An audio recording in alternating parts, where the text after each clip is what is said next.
कांग्रेस को लेकर लोग अब ये कहते हैं कि लोग बीजेपी से नाराज हैं, कोई ऑप्शन नहीं है तो चलो कांग्रेस को वोट दे दो। एक समय बिल्कुल इसका उलट था, कांग्रेस वॉज एन ऑप्शन, या आप बीजेपी को वोट देंगे या आप कांग्रेस को वोट देंगे।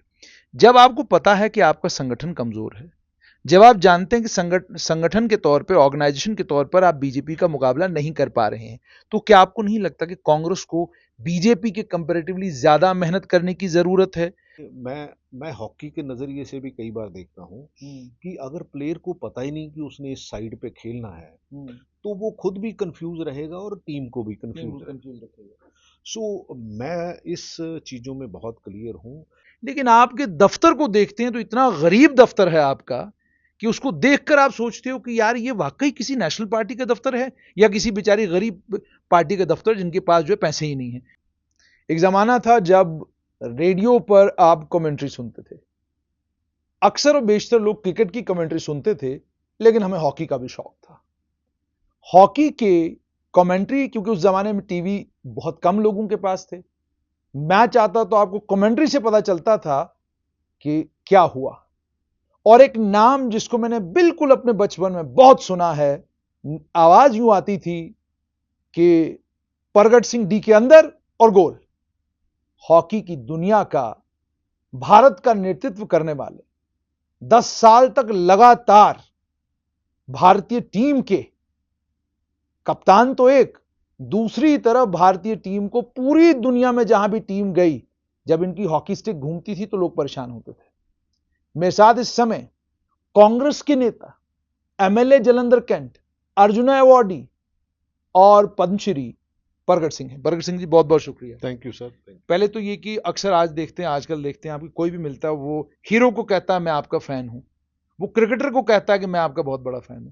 लेकिन मैं बिल्कुल छोटे होते हुए जब कमेंट्री सुनता था तो तब से मैं आपका फैन हूं और मेरी आज आपसे पहली मुलाकात है, इसके लिए बहुत बहुत शुक्रिया। और जो आपने देश की हॉकी के लिए किया है वो ऐतिहासिक है, वो इतिहास में लिख दिया गया है। अब उसे न मिटाया जा सकता है न एडिट किया जा सकता है। अच्छा, कुछ वो आप भी सुनते थे वो कमेंट्री जो हम सिर्फ सुना करते थे कि परगट सिंह डी के अंदर और गोल? नहीं, क्योंकि पता ही चलता था बाद में, क्योंकि टेक्नोलॉजी इतनी नहीं थी, सच्ची बात तो ये है। और क्योंकि उस टाइम जसदेव सिंह हुआ करते थे और वो ऐसी वहां से मतलब ऐसी आवाज आती थी कि जैसे आदमी वही मैच देख रहा है। तो उस टाइम की ये उनकी खासियत होती थी। और एक और चीज थी उसमें मैं आऊंगा, क्योंकि आप कांग्रेस के प्रभारी भी हैं इस वक्त जम्मू कश्मीर के, यहां पर आपकी नजर है पूरे चुनावों के, उस पर आऊंगा। लेकिन फिलहाल हॉकी को लेकर एक और चीज कि जब मतलब मुझे, हालांकि मैं क्रिकेटर रहा हूं, हॉकी का कोई ज्यादा, मैंने कभी हॉकी खेली भी नहीं, लेकिन फॉरवर्ड, डिफेंस और सारी पूरी कौन प्लेयर कहां पे खड़ा है ये सारा कमेंट्री में ही बता देते थे। आज भी कमेंट्री आती है, लेकिन आज आपको यूं लगता है कि एक मॉडल भी कमेंट्री कर सकती है। हमारे साथ सुरेंद्र सागर जी हैं, अगर इनको भी माइक पकड़ा दे ये भी कर लें कमेंट्री, और अंकित कुमार जी हैं ये भी कर सकते हैं कमेंट्री। तो तब वो जो कमेंट्री थी कि मैं घर बैठा हूं और मुझे पता है परगट सिंह फॉरवर्ड खेल रहा है आज, डिफेंस खेल रहा है आज, वो कहां खेल रहा है कहां नहीं खेल रहा है। तो एक तो कौन सी पोजीशन पर आप ज्यादा खेलते थे, और क्या आप भी ये मानते हो कि तब की कमेंट्री में जो बात थी वो अब नहीं है? नहीं, देखो, मैं फुल बैक था और नॉर्मली जो कमेंटेटर थे उनकी नॉलेज भी उतनी ही थी, मेरा ख्याल है हमसे ज़्यादा नॉलेज थी उनकी। क्योंकि उस टाइम ये था कि वो भूमिका बांधनी होती थी कि हाँ भाई ऐसा हो रहा है, और उन्होंने कहना कि अभी बादल छाए हुए हैं, यहाँ से सूरज निकला हुआ है, जैसे यहाँ से पस्त हो रहा है, ये हो रहा है, वो हो रहा है, सो दैट कि आदमी को ये महसूस हो सके कि मैं वहीं बैठा हूँ। और वो सब तो देख ये रहे हैं। उनकी खासियत होती थी। अब आते हैं राजनीति के ऊपर। जम्मू कश्मीर में चुनाव हैं और जम्मू कश्मीर प्रदेश कांग्रेस कमेटी ने उम्मीदवारों के नाम जब तय किए तो बहुत सारे लोग हैरान हो गए कि आपके पास एक ताकतवर नेता स्वर्गीय मदन लाल शर्मा के बेटे सतीश शर्मा थे छंब में, आपने वहां पर ताराचंद को अपना कैंडिडेट बनाया, पूर्व मुख्यमंत्री हैं। और अखनूर में जहां पर यह कहा जा रहा था कि ताराचंद एक मजबूत दावेदार हो सकते हैं, वहां पर आप ताराचंद को खड़ा नहीं कर सके। सुनने में यह आया कि उनकी मर्जी नहीं थी। इसी तरीके से अन्य कई और कॉन्स्टिट्यूएंसीज को लेकर भी यह है कि आपके प्लेयर तो अच्छे थे, लेकिन आपको जिस पोजीशन पर उन प्लेयरों को खिलाना था, आपने वहां नहीं खिलाया। जिसको आपको फॉरवर्ड भेजना था उसको आपने कहा तू गोलकीपर बन जा। जिसको कहीं आपको डिफेंडर बनाना था उसको आपने कहा तू क्या कहते हैं शॉट मारने पर आगे जाएगा। तो क्या आपको लगता है कि कहीं कोई कमी रही है आपको स्ट्रेटजाइज करने में चीजों में, या आपके नेतृत्व को पता ही नहीं था कि ग्राउंड पर यहां क्या है? देखिए, मैं बहुत लेट एंटर हुआ हूँ, क्योंकि मेरा यहाँ मेरे को एज ए ऑब्जर्वर लगाया गया है। तो ये कई चीज़ें मैं महसूस करता हूँ, कई चीज़ें मैं समझता हूँ, क्योंकि मैं जब हॉकी के दिनों के बाद ये मेरा पहला टूर है J&K का, और इससे पहले मैं श्रीनगर में था। राहुल गांधी की जो भारत जोड़ो यात्रा है, उससे लोगों को काफ़ी जो है वो उत्साह मिला था। क्योंकि बहुत से लोग, मैं समझता हूँ कि जो पुराने टाइप की राजनीति है उससे थके हुए हैं। ठीक। तो कुछ ना कुछ ऐसी चीज चाहते हैं कि यार नेता लोग सच बोलें, नेता जो हो वो अच्छे किरदार का हो, अच्छे करैक्टर का हो, ये सारी चीजें चाहते हैं। तो ये मैं समझने की कोशिश करता हूँ कि हाँ भाई, कहाँ क्या हुआ, कहाँ क्या हुआ। सो मैं फीडबैक लेके जो जो भी बेस्ट पॉसिबल है, क्योंकि मेरा जो यहाँ रोल है जो दायित्व वो है। ऑब्जर्वर का है, तो मैं वही काम करता हूँ जो मेरे को करना चाहिए। यानी आप आज भी हॉकी के डिसिप्लिन से बंधे हुए हैं कि भाई जितनी मेरी लाइन है इस लाइन तक ही जाऊंगा, इससे आगे नहीं बढ़ूंगा। नहीं, क्योंकि ऐसा है कि बहुत से लोग लगे हुए हैं, तो ये इन बिटवीन है। ये अगर 2 महीने 3 महीने पहले कुछ होता तो शायद इसके जो डिफरेंट इसका मूड होता और डिफरेंट जो एस्पेक्ट्स होते हैं। लेकिन जैसे आपने कहा डिफरेंट एस्पेक्ट होते हैं, आपने कहा अलग अलग जगहों पर लोग लगे हैं। आपके महामंत्री के वेणुगोपाल भी जम्मू कश्मीर आए, आपके इस वक्त जो राष्ट्रीय अध्यक्ष हैं मल्लिकार्जुन खड़गे वो भी चक्कर लगा रहे हैं। उसके बाद आपने भरत सिंह सोलंकी को भी जिम्मेदारी दे रखी है, वो भी यहां पहुंच मौजूद हैं। अन्य कई और सीनियर कांग्रेस के नेता भी यहां आ रहे हैं, जा रहे हैं। लेकिन टिकट बांटते समय आरोप ये लग रहे हैं कि साम दाम दंड भेद सब चीजों का प्रयोग हुआ और मेरिट और प्रोफिशिएंसी के ऊपर टिकट नहीं बंटा, बल्कि किसकी क्या चॉइस थी, चॉइस के ऊपर टिकट दिया गया है। आप ऑब्जर्वर हैं, आप कार्यकर्ताओं से तो बात करते होंगे, क्या कार्यकर्ताओं से ये कुछ सुनने को आपको मिला है, या सब खुश हैं, बहुत बढ़िया कांग्रेस की सारी सीटें आ रही हैं? ये देखिए, आना जाना एक बात है। किसी भी रीजन को स्टडी करके, उनके करैक्टर को जान के, उनकी परिस्थितियां को जान के, तो आपने ये सारे निर्णय लेने होते हैं। क्योंकि मैं, अगर कोई भी आ जाए लीडर, उसको शायद उस ग्राउंड रियलिटी का शायद उतना नहीं पता होता।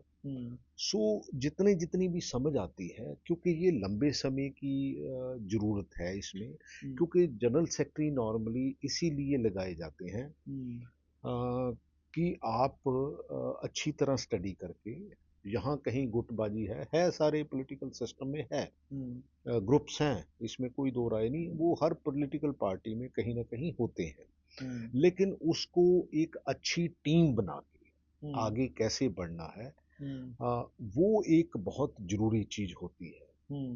तो मेरा ख्याल है कि जो आ जा रहे हैं हमारे लीडर, जो जनरल सेक्रेटरी हैं, वो इन एस्पेक्ट्स को जरूर देखते होंगे।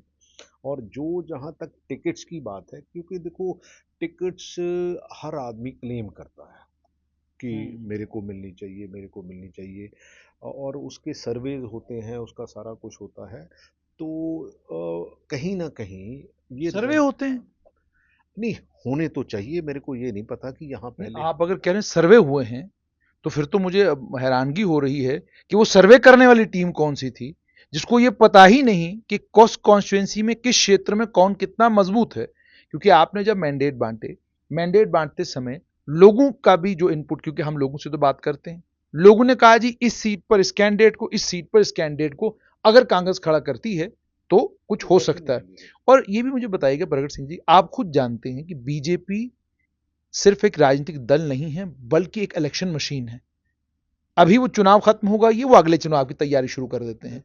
आपकी पार्टी का सिलसिला ये है कि आपने एक चुनाव जीत लिया, फिर आप सो जाते हैं, फिर ठीक चुनावों से 6 महीने पहले आप जाग जाते हैं, और फिर आप डिस्ट्रिक्ट प्रेसिडेंट, जोनल प्रेसिडेंट सबको ढूंढना शुरू करते हैं, भाई ले आओ ले आओ ले आओ। क्या आपको लगता है कि इस अप्रोच के साथ आप आगे चल सकते हैं, क्योंकि आपको एक अनुशासित और एक इलेक्शन मशीन का अगर मुकाबला करना है, क्या इस अप्रोच के साथ अगर आप चलते रहेंगे तो कामयाबी की संभावना है? नहीं, हमें इसमें काफ़ी बदलाव की ज़रूरत है, क्योंकि मैं पर्सनली समझता हूँ, क्योंकि मैं अभी एक स्टेट का सेक्रेटरी बना हूँ, तो मैं ये समझता हूँ कि जो जो मेरे जहन में है, जो आपने भी कहा है, मैं उस स्टेट में ज़रूर इम्प्लीमेंट करने की कोशिश करूँगा, क्योंकि नॉर्मली क्या है कि एक एक कॉन्स्टिट्यूंसी में वो दो दो तीन तीन जैसे चार चार बंदों को कई बार अलग अलग लीडर जाके चाय पी के उसको थापड़ा दे के आते हैं कि हाँ भाई आपके बारे में देखेंगे, आपके बारे में समझेंगे। तो उससे होता क्या है, अल्टीमेटली वो तीन चार तैयार हो जाते हैं, अल्टीमेटली टिकट एक को मिलती है, वो तीन इतनी कैपेसिटी रखते हैं कि एक को हराने के लिए वो काफ़ी होते हैं। ठीक। सो ये कहीं ना कहीं हमें इसको चेंज करना होगा। ठीक। हमें इसमें बदलाव जरूर चाहिए, और हमें जैसे आपने ये कहा कि हमें वो लास्ट मोमेंट पे नहीं ये करना चाहिए। हमें 2 साल, जैसे उत्तराखंड है, जहाँ पंजाब है, जहाँ उत्तराखंड का मेरे को प्रभारी बनाया है, तो वहाँ मैं ज़रूर कोशिश करूँगा। पंजाब में मेरी कोशिश हमेशा जारी रहती है कि यार साफ साफ बात करो, कि जिसको पता है कि हाँ भी ये हमारा उस एरिए का कैंडिडेट होगा, उसको ही शाबाश दो, उसको तकड़ा करो।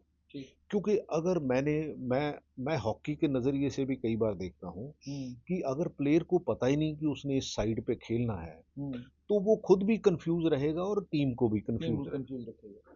सो मैं इस चीज़ों में बहुत क्लियर हूँ।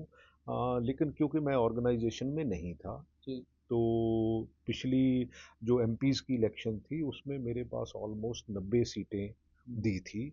उस पे जो हमने तजर्बा किया था, जैसे राजस्थान में 2 बार हम 25-0 हारे थे, इस बार 11 सीटें वहाँ जीते हैं। तो क्योंकि अगर आप लॉन्ग टर्म पे काम करते हैं तो आपको समझ आती है। क्योंकि नॉर्मली क्या है कि जब लोग मिलते हैं वो आपको गुड्डी गुड्डी करते हैं कि बहुत बढ़िया जी, बहुत बढ़िया। स्पेशली जो उन पार्टियों के वर्कर होते हैं, तो कई बार लीडर उन पार्टियों के वर्कर से बाहर नहीं निकलता, इसलिए उसको कई बार समझ नहीं आती कि एक्चुअल प्रॉब्लम कहाँ है। मेरा ख्याल है कि अगर 90 कॉन्स्टिट्यूंसीज है, अगर 90 दिन ही लगा लिए जाएं और कुछ ऐसे मतलब कॉमन लोगों से अगर आप समझ लिया जाए, तो मेरा ख्याल कोई ऐसी बड़ी प्रॉब्लम नहीं है। जैसे आपने कहा कोई बड़ी प्रॉब्लम नहीं है, प्रगट सिंह जी, कांग्रेस को लेकर लोग अब ये कहते हैं कि लोग बीजेपी से नाराज हैं, कोई ऑप्शन नहीं है तो चलो कांग्रेस को वोट दे दो। एक समय बिल्कुल इसका उलट था, कांग्रेस वॉज एन ऑप्शन, या आप बीजेपी को वोट देंगे या आप कांग्रेस को वोट देंगे। जब आपको पता है कि आपका संगठन कमजोर है, जब आप जानते हैं कि संगठन के तौर पर, ऑर्गेनाइजेशन के तौर पर आप बीजेपी का मुकाबला नहीं कर पा रहे हैं, तो क्या आपको नहीं लगता कि कांग्रेस को बीजेपी के कंपैरेटिवली ज्यादा मेहनत करने की जरूरत है, ज्यादा लोगों के साथ संपर्क बनाने की जरूरत है? देखा यह जा रहा है कि आपकी हालत क्या है कांग्रेस की, उसका अंदाजा इसी बात से लगता है कि आपके जितने भी नेता जम्मू संभाग के चुनाव लड़ रहे हैं, सब धन्ना सेठ है, सबके पास ठीक ठाक, आप पता करेंगे तो पता चलेगा 3-4-5 पेट्रोल पंप हैं, 2-4-5 स्कूल हैं, 20-25 गाड़ियां हैं, ट्रक भी रखे हुए, सब कुछ रखे। लेकिन आपके दफ्तर को देखते हैं तो इतना गरीब दफ्तर है आपका कि उसको देखकर आप सोचते हो कि यार ये वाकई किसी नेशनल पार्टी का दफ्तर है या किसी बेचारी गरीब पार्टी का दफ्तर जिनके पास जो है पैसे ही नहीं है। तो कारण क्या है? क्या आपको नहीं लगता कि इस सब को परिवर्तित करने की जरूरत है? एंड डू यू एक्सेप्ट कि ऑर्गेनाइजेशनल लेवल पर जम्मू कश्मीर में आप कमजोर हैं बीजेपी के कंपेरेटिव? नहीं, देखिए, प्रोग्रेस जो है हमेशा चाहिए होती है, क्योंकि मैं तो सेटिस्फाइड होने बट डू यू वाला एग्री आप कमजोर हैं? नहीं। डेफिनेटली देखो, बहुत सी चीजें ऐसी है जिसमें हमें बहुत सी चेंजेस चाहिए। दफ्तर गए अब आपने? हाँ, मैं गया था दफ्तर। क्या लगा आपको कि गरीब दफ्तर है इसको तब, और ऐसी जगह पर है कि ना वहां गाड़ी पार्क हो सकती है, और कमाल की बात यह कि बाहर, अंदर दफ्तर है, बाहर सब्जी वाला बैठा हुआ है, मतलब ऐसा दफ्तर, it is unique in its. देखिए, मैं इस बात से सहमत नहीं हूं कि दफ्तर बहुत बड़ा है या दफ्तर बहुत छोटा है। बात काम करने की है। क्योंकि बीजेपी, हम्म, आप समझ सकते हैं कि अगर 12,000 करोड़ के बॉन्ड आए हैं, इलेक्टोरल बॉन्ड, तो उसमें 7,000 बीजेपी को गया है। क्योंकि देखो, ये कमर्शियल ऑर्गेनाइजेशन है। आज जो हमारा देश जहां खड़ा है, हम्म, यहाँ दो लोग हैं जो देश को बेच रहे हैं, दो लोग हैं जो खरीद रहे हैं। ठीक। आप भी समझते हैं, मैं भी समझता हूं। हम्म, दूसरी बात यह है कि मेरी लड़ाई थोड़ी सी लॉजिकल है। लॉजिकल इसलिए है कि ये देश ऐसा है, एक गुलदस्ता है जिसमें हर भाईचारा रहता है। ठीक। हर कास्ट, क्रीड, रिलीजन, बोली के लोग, पहरावे के लोग यहाँ रहते हैं। ठीक। और इसके बिना इसका कोई चारा नहीं है। अगर कोई कहा जाए ना कि एक अलग करके एक धर्म को या एक जात को रख लिया ये जाएगा। सारी बातें अपनी जगह ठीक है, लेकिन मेरा सवाल फिर वही बेसिक है। आपने ये कहा कि दफ्तर को लेकर मैं कहता हूं कि नहीं, कोई ऐसी बात नहीं है, लेकिन मैं इसलिए आपसे ये सवाल पूछ रहा हूं। हम एक आधुनिक युग में रह रहे हैं। आप दुनिया के किसी भी कोने में चले जाएं, आपको यही हर जगह मिलेगा कि आप पार्टी का पूछेंगे, बहुत बड़ा दफ्तर, अच्छा दफ्तर, रहने के लिए जगह, सब चीजें। आज आप देखिए, आज आपकी पोजीशन ये है कि चुनाव चल रहे हैं और एक तरफ भारतीय जनता पार्टी ने, एक तरफ से बीजेपी ने अपना मीडिया सेंटर एक बड़े अच्छे खासे होटल में बनाया है। और आप आज भी, मैंने इसलिए आपको कहा क्योंकि वहां गाड़ी की पार्किंग की जगह नहीं, बाहर सब्जी वाले की दुकान लगी हुई है, अंदर आपका दफ्तर है। आप अगर एक अच्छा जलसा भी करना चाहो वो भी नहीं कर सकते हो, क्योंकि पहले आपको सब्जी वाले से गुजारिश करनी है कि भाई तू आज अब सब्जी का ठेला नहीं लगाएगा, तू आज क्या कहते हैं बंद नहीं, रहना, मैं और वो आपकी एक दिन का खर्चा उसको देना पड़ेगा। इसीलिए मैं आपसे पूछ रहा हूं कि अगर आपकी पार्टी में इतने धन्ना सेठ हैं, मालदार लोग हैं, और आपके हर नेता की, आप पता करिएगा, अपने इंडिपेंडेंट सर्वे करिएगा, आपके हर नेता की कम से कम 3 मंजिला इमारत है, 2-4 पेट्रोल पंप तो मामूली सी बात है, और आपका एक ही नेता आलीशान दफ्तर बना सकता है, लेकिन बनता क्यों नहीं? वहीं से पता चलता है। बिकॉज मैं आपसे ये सवाल इसलिए पूछ रहा हूं, कमिटमेंट टुवर्ड्स योर पार्टी, कि आप अपनी पार्टी के लिए कितना कमिटेड हैं, कि यार अगर बीजेपी का दफ्तर इतना बढ़िया है, हमारा उससे बढ़िया होना चाहिए। ये मेरा सवाल है। देखिए, कहीं ना कहीं बहुत पुरानी पार्टी है ये। इसलिए ट्रांजिशन, दफ्तर पुराना है। नहीं नहीं, ट्रांजिशन फॉर्म में निकल रही है। कुछ लोग उस सोच के हैं। मैं खैर ये भी कहता हूं कभी कभी कि रिच मैन्स पुअर पार्टी है। रिच मैन फूड पार्टी है। ठीक है ना। सो वो कहीं ना कहीं दिखाई भी देता है। ठीक। क्योंकि ज्यादा डेमोक्रेसी है, बिल्कुल। ये भी एक प्रॉब्लम है। लिबरल है पार्टी। लिबरल पार्टी है, जो भी जिसका दिल आता है वो कहता है। हम्म। क्योंकि बीजेपी में और आम आदमी पार्टी, चलो आप तो आम आदमी पार्टी से बच गए, हम्म। लेकिन हम पंजाब में उनसे भी जूझ रहे हैं। ठीक। वैसे तो इनकी बी टीम है। हम्म। आम आदमी पार्टी ने एक अपना बी टीम बना के खड़ी कर दी, सो दैट कि अल्टीमेटली ये कांग्रेस की वोट जितनी भी काटेगी, भी कांग्रेस की काटेगी। ठीक। तो वो ट्रांजिशन पीरियड है जो, उसमें से हम गुजर रहे हैं। ठीक। तो कुछ लोग नए आ रहे हैं, ऑर्गेनाइजेशन में भी कुछ लोग नए आ रहे हैं। हम्म। तो मेरा ख्याल है कि आने वाले समय में, लेकिन मैं जो स्पिरिट की बात करता हूँ, हाँ, स्पिरिट। जो स्पिरिट होनी चाहिए वो नहीं है। वो नहीं। क्योंकि मैंने पिछले समय में देखा है कि लोग कई बार रात को किसी और पार्टी में होते हैं, सुबह किसी और पार्टी में होते हैं, शाम को किसी और पार्टी में होते हैं। हमारे जलंधर में एक बाई इलेक्शन हुई, तो उसमें मेरा ख्याल है कि अकाली दल वाला बीजेपी में, बीजेपी वाला कांग्रेस में, कांग्रेस वाला आम आदमी पार्टी में, आम आदमी पार्टी वाला किसी और में। अच्छा, ये हुआ वहां। मतलब ये यहाँ हुआ। हम्म। इसका मतलब ये हुआ कि आपकी कोई विचारधारा नहीं है। हम्म। आप सिर्फ कमर्शियल एंगल से पॉलिटिक्स में आते हैं। हम्म। अगर आप कमर्शियल एंगल से इस पॉलिटिक्स में आओगे, हम्म। तो आप देश की, सूबे की, लोगों की बात नहीं करोगे। ठीक। और ये जो बहुत ज़्यादा हो रहा है। ठीक। और बीजेपी ने भी पिछले समय में जैसे ईडी का, सीबीआई का, मतलब जितनी एजेंसीज हैं, हम्म। उसका इस्तेमाल किया है। हम्म। और खास करके जे.एंड.के का पूरी का जो इस्तेमाल किया है पूरे देश को बेचने के लिए, हम्म। कि देखो जे.एंड.के में ये हो रहा है। देखो, अल्टीमेटली अगर मिलिटेंसी से लड़ना है, हम्म। तो जरूरी नहीं है इसको यूटी बनाने की। ठीक। आपको स्टेट को कौन रोकता अब मैं है? एक चीज इस पर आपसे एक चीज और जानना चाहूंगा कि ये पाकिस्तान वालों को आपसे इतना प्रेम क्यों? बीजेपी के लोग आप पर आरोप ये लगा रहे हैं कि आपका अच्छा खासा चुनाव चल रहा है, लेकिन अचानक पाकिस्तान के रक्षा मंत्री Khawaja Asif capital talk show में हामिद मीर के साथ बातचीत करते करते कहते हैं ये जो एजेंडा कांग्रेस और नेशनल कॉन्फ्रेंस का जम्मू कश्मीर में है, यही एजेंडा हमारा भी है। बीजेपी वाले ये कहते हैं कि ये जब आप नहीं चाहते तब उनको आपसे प्रेम हो जाता है, और जब वो चाहते हैं तब वो आपसे आप प्रेम प्रसंग की बात करते हैं। बहुत सी चीजें ऐसी होती हैं कि आप भी डीप स्टेट को समझते हो, मैं भी समझता हूँ कि ये कैसे खेला जाता है। आप आरडीएक्स की बात करोगे जिसमें से कितने 40 जवान शहीद हुए थे, आज तक उसका पता चला कि कहां से वो गाड़ी आई, कहां से चले गई। क्योंकि ये गंदी खेल है, ये गंदी सोच है। तो आप कह रहे हैं कि ख्वाजा आसिफ से बुलवाया गया कि ये बोलो? नहीं, देखो, अल्टीमेटली हो सकता है कि उनके माइंड में ऐसा हो कि इनको खराब करो और बीजेपी उसका एजेंडा लेके चले। राहुल गांधी ने मान लो अमेरिका में क्या कहा, अमेरिका में उन्होंने कहा, बाई चांस वो एक सिख लड़का वहां खड़ा था, उसकी जो वो एड्रेस कर रहे थे कि हाँ भाई पगड़ी और कड़े, क्योंकि बीजेपी ये कर रही है। बहुत से कई बार ऐसे एग्जामिनेशन सेंटर होते हैं जहां एक सिख लड़के को वो कहते हैं कि कड़ा उतार के जाओ, क्योंकि माहौल माहौल बनाया जाता है।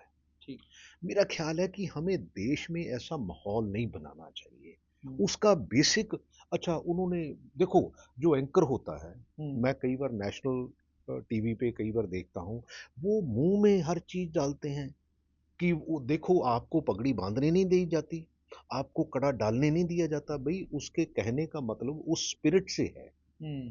तो आप तो एक एक बात को लेके आप उसका ऐसे मीडिया देखो, मेरा ख्याल है डेमोक्रेसी में जो फोर्थ पिलर है, अकॉर्डिंग टू मी बहुत इंपॉर्टेंट रोल प्ले करता है।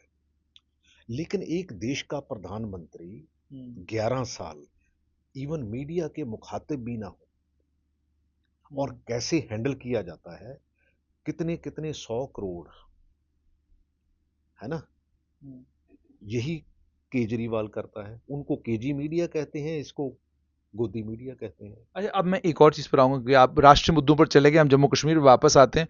परखनी जी, मुझे ये भी बताइएगा कि घाटी में आपका नेशनल कॉन्फ्रेंस के साथ प्री पोल अलायंस है, लेकिन हंगामा ये है कि पोस्ट पोल में हो सकता है आपका साथी आपको छोड़कर भाग जाए, और लोग ये भी कह रहे हैं कि प्री पोल में भी वफादारी के साथ नेशनल कॉन्फ्रेंस ने अलायंस नहीं किया। वो उसमें एग्जाम्पल्स देते हैं कि बदरवाह में नेशनल कॉन्फ्रेंस ने अपना कैंडिडेट भी खड़ा किया, आपका भी खड़ा है।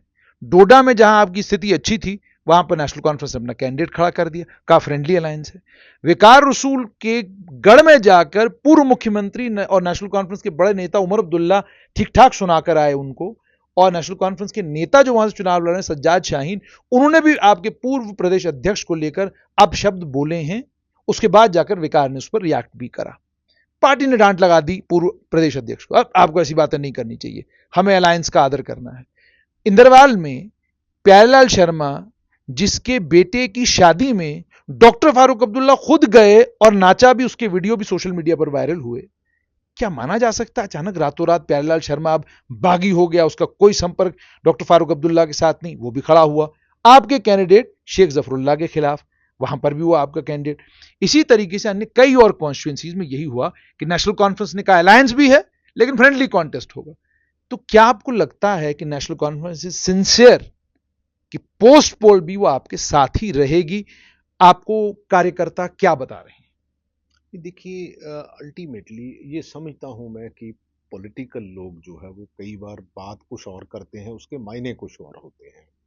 कई बार दिखाने के लिए, हम हॉकी में भी कई बार बॉल दिखाते इधर है डालते इधर है, कई बार पॉलिटिशियंस ऐसे करते हैं। तो मेरे को नहीं लगता, क्योंकि जो आज देश के हालात है, देखो कल को किसी के दिल में तो जाके आप बैठ नहीं सकते, झांक नहीं सकते, लेकिन अगर हमने इस देश को बचाना है, मैं इसलिए कहता हूं कि मैं उस धर्म से आता हूं जहां हमें गुड़ती जो मिली है वो इंसानियत की पहले, धर्म की बाद में मिली है। जिसमें मेरा ख्याल है कि अगर हिंदुस्तान की आज़ादी की बात भी हो तो 80% लोग हमारी कम्युनिटी से शहीद हुए हैं। ठीक, तो वो स्पिरिट हम में से जाती नहीं है। ठीक, तो मैं समझता हूं कि अगर इस देश की और बहुत सी समस्याएं हैं, भाई बेरोजगारी की समस्या है, लोग पॉपुलेशन बढ़ रही है, हमारे रिसोर्सेज कम हो रहे हैं, और उसके साथ साथ लोगों का किरदार भी कहीं ना कहीं छोटा हो रहा है। ठीक। क्योंकि आज से जो पुराने लोग थे वो कम पढ़े लिखे थे, लेकिन उनका किरदार बहुत अच्छा था। आज हम सोचते हैं कि लोग पढ़े लिखे हैं, लेकिन किरदार के मामले में बहुत नीचे आ गए हैं। तो ये सारी चीजें अगर दुनिया के सामने अगर आप असेस करो, तो हम ज्यादा कहीं अच्छा स्टैंड नहीं करते, और पॉलिटिशियन की भी कोई ज्यादा इज्जत दोस्त रही नहीं है। सच्ची बात तो ये है कि अगर किसी से तो किसी आप इन अ वे कह रहे हैं कि चुनाव से पहले तो हम लोग साथ हैं, चुनाव के बाद का देखा जाएगा। नहीं, मैं ये कहना नहीं चाहता, मैं ओवरऑल ही कहता हूँ क्रॉस द पार्टी लाइन। देखो anything and everything is possible in politics. देखो वहाँ क्योंकि ये तो बहुत डिसिप्लिन्ड पार्टी है ना, बीजेपी तो, लेकिन बगावत हरियाणा में, क्योंकि कई बार क्या होता है कि जब लोग हारते हैं तो पर आपके यहाँ तो बगावत की परेशानी नहीं है। आपके यहाँ तो परेशानी है कि जो आपका अलायंस पार्टनर है, वो अलायंस पार्टनर इतना कमाल का है कि उसने कहा कि हम जिन जगहों पे हमारे अपने कैंडिडेट जिनको खड़ा होना ही होना है वहां पर फ्रेंडली, बाकी यार ये वाली सीटें हमारी और ये वाली सीटें आपकी। देखो बहुत सी चीजें जो है वो स्टेट लीडरशिप में करनी होती है। मेरे को तो एक बात समझ है कि जो राहुल गांधी है, मैं उसके साथ बहुत सी मीटिंग्स मेरी पहले हुई होती थी, आजकल ज़्यादा होती हैं, लेकिन वो खड़े होने वाला इंसान है। आज तक किसी ने आरएसएस के अगेंस्ट इतना सख्त स्टैंड नहीं लिया जितना उसने लिया। वो इसलिए लिया है कि ये देश की जो एक एक देश का सिस्टम है उसको इकट्ठा करने की जरूरत है। पॉलिटिक्स एक बात है, लेकिन यार हम मान लो कोई भी किसी जात का है, किसी धर्म का है, हम अलग नहीं रह सकते। हमारे रिश्ते हो गए, हमारा सारा कुछ साझा हो गया, अब हम जाएंगे कहाँ? ठीक। और उस स्पिरिट से, मेरे को उस स्पिरिट की बात है। बाकी तो ये ठीक है, हमें इम्प्रूव करने की ज़रूरत है, हमारे ऑफिसर्स अच्छे होने चाहिए, हमारे पास लीडरों के किरदार अच्छे होने चाहिए। ये आहिस्ता आहिस्ता ट्रांसफॉर्मेशन आएगी, और आएगी जरूर, मैं ये समझता हूँ। बहुत बहुत शुक्रिया। तो आपने सुन लिया कि कांग्रेस के ऑब्जर्वर जो इस समय जम्मू कश्मीर में हैं, प्रगट सिंह, इनका कहना है कि कांग्रेस में बदलाव आएगा। हम भी देखना चाहेंगे कि क्या धन्ना सेठ अपना जेब ढीला करेंगे और कांग्रेस का एक भव्य दफ्तर हमको जम्मू में देखने को मिलेगा, क्योंकि वो परिवर्तन की मुझे लगता है पहली निशानी होगी।